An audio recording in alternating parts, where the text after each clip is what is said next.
Yeah, as you listen to Chip Roy, it's based upon Yvette Harold's bill. We have um, a discharge petition with more than 210 signatures from Republican members. We hear Democrats talk in the press asking the president not to remove Title 42. This is their opportunity to bring it to the floor. So it really ends with them.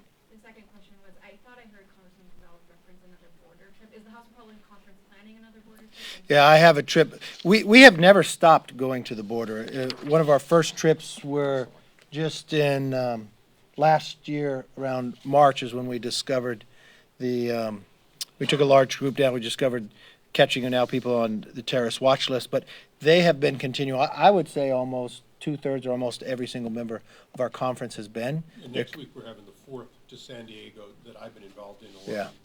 On the 19th with the Every group has been sending people down. I'm going to have another trip that I take down and bring members later this month. But yes, you should go with us sometime.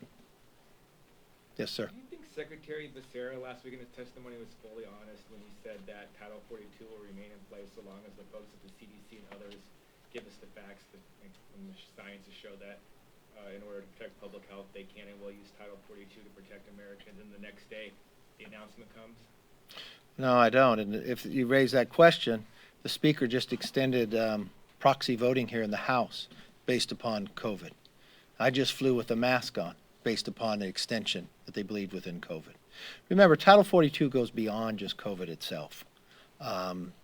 So there's a number of reasons why they should maintain it.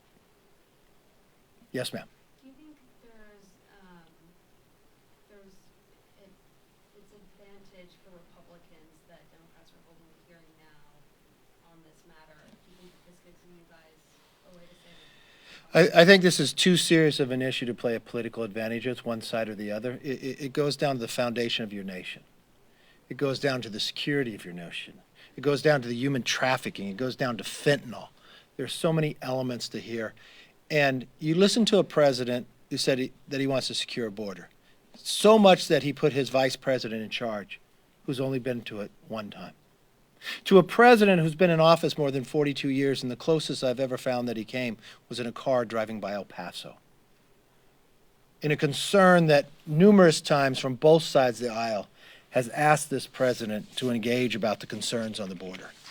Just his language, in our very first time down to the border last year, there was a line of individuals there, and Tony, correct me if I'm wrong, when we were talking to them, we asked them why did they come and how many days did it take them. They had been walking for more than 18 days. They said, because Joe Biden invited us. That's what they believed based upon his language. This was right after the inaugural. He can start by saying, don't come. He can start by using every avenue to secure the border. But on his very first day, he stopped the securing of the border with stopping the building of the wall. The only reason you still have remain in Mexico is because a court told them to do it, but they're not upholding it. Remember to the American public what Title 42 is. If you catch somebody coming across the border illegally, you can send them back to their country. Not everyone gets that, only 55%. You're not testing an individual for COVID, but you're sending them somewhere into America. It's a catch and release. How many people you think are going to be at that border next month?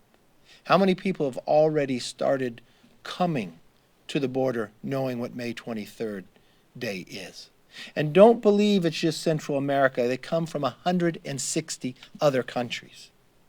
We've had people from Russia, Uzbekistan, you name it, they're there. That's the concern.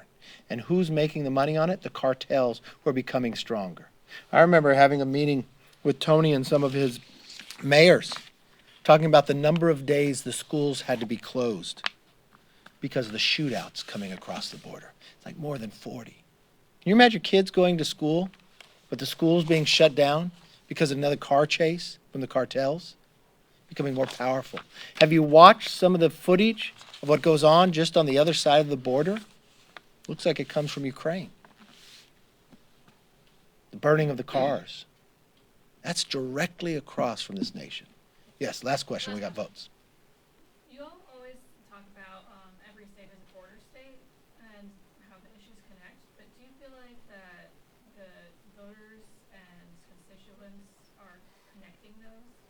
I think they are now when they sit back and look at every day a new person dies from fentanyl that had no idea where it came from, that didn't buy a drug that for fentanyl, but purchased something else, had no idea what's coming.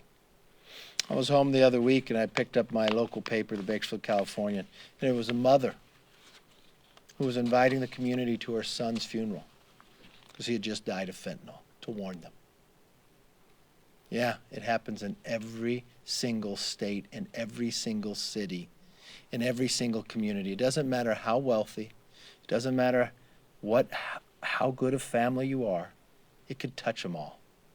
You just saw 3 weeks ago in Florida, 6 kids ODing. They're the very best kids. They came from one of our academies.